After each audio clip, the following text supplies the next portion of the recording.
ನಮ್ಮ ದೇಹ ಬಂದುಬಿಟ್ಟು ಸ್ಟೆರೈಲ್ ಅಲ್ಲ. Sterile it's not meant to be sterile. It is a ecosystem ಅಂತ ಹೇಳಿದ್ರೆ ಒಂದಕ್ಕೊಂದು ಎಲ್ಲನೂ ಅವಲಂಬಿಸಿರುತ್ತೆ, ಒಂದಕ್ಕೊಂದು ಒಂದರ ಮೇಲೆ ಡಿಪೆಂಡೆಂಟ್ ಆಗಿರುತ್ತೆ.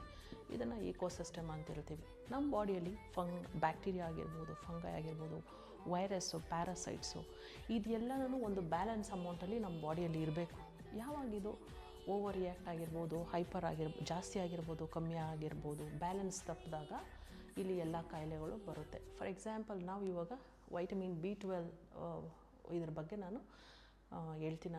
ಯಾವ ಬ್ಯಾಕ್ಟೀರಿಯಾ ಅನ್ನೋದು ಮೈಕ್ರೋಬಯಮ್ ಅನ್ನೋದು ತುಂಬ ಇಂಪಾರ್ಟೆಂಟು. ಇದು ವೈಟಮಿನ್ B12 ಡೆಫಿಷಿಯನ್ಸಿ ಇರೋರಿಗೆ ಇದರಲ್ಲಿ ಏನು ಮಾಡುತ್ತಂದರೆ, ಇದು ಗುಡ್ ಬ್ಯಾಕ್ಟೀರಿಯಾ ನಮ್ಮ ಹೊಟ್ಟೆಗೆ ತುಂಬ ಇಂಪಾರ್ಟೆಂಟು.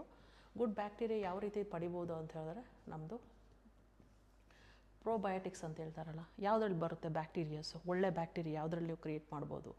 ಜಾಸ್ತಿ ಹೈ ಫೈಬರ್ ತೊಗೊಳ್ಳೋದ್ರಿಂದ ಅಂತ ಹೇಳಿದಾಗ ಅದರಲ್ಲಿ ಯಾವುದೇ ರೀತಿಯ ಅದು ಕಾಂಪ್ಲೆಕ್ಸ್ ಕಾರ್ಬೋಹೈಡ್ರೇಟ್ಸ್ ಆಗಿರುತ್ತೆ, ಶುಗರ್ ಜಾಸ್ತಿ ಇರೋದಿಲ್ಲ, ಫ್ಯಾಟ್ ಇರೋದಿಲ್ಲ, ಮತ್ತು ಊಟ ಮಾಡೋದು ಸ್ವಲ್ಪ ಟೈಮ್ ಲೈನ್ ಅನ್ನೋದು ಕಮ್ಮಿ ಆಗುತ್ತೆ, ಹಸಿವಾಗೋದಿಲ್ಲ.